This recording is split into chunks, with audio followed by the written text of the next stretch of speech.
ஐயா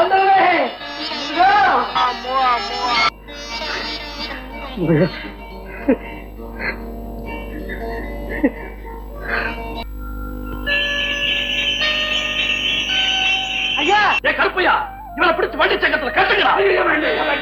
காலில் விழுந்து கெஞ்சி கேட்டுக்கிறேன். நான் அவரை ஒரு பெத்த பிள்ளை போல வளர்த்துட்டேன். சத்தியமா சொல்றேன், அவன் இந்த காரியத்தை செய்திருக்க மாட்டான். நான் பிறந்தது கோயிலுக்கு தொண்டு செய்யத்தான் நினைக்கிறவன் வேளாண். அதை நினைச்சாவது அவனை மன்னிச்சிருங்க. அதெல்லாம் எனக்கு தெரியாது. நாளைக்கு பொழுது முடியறதுக்குள்ள அந்த மாணிக்க கல்லை இவன் கொண்டாந்து ஒப்படைச்சாகணும். இல்ல இந்த கோவில்ல இருந்து மட்டும் இல்ல, இந்த ஊரை விட்டு இவன் வெளியே போயாகும். நான் உன்னை கடவுள்ல நம்புனேன். காலம்பூராவும் கையெடுத்து கும்பிட்டேன். கும்பிட்ட கையை வெட்டி அறியலாமா? நம்பலவன கைவிடலாமா? தம்பி, என் முருகரை நீ திட்டியோன்னு நான் ஆத்திரப்பட்டுட்டேன்.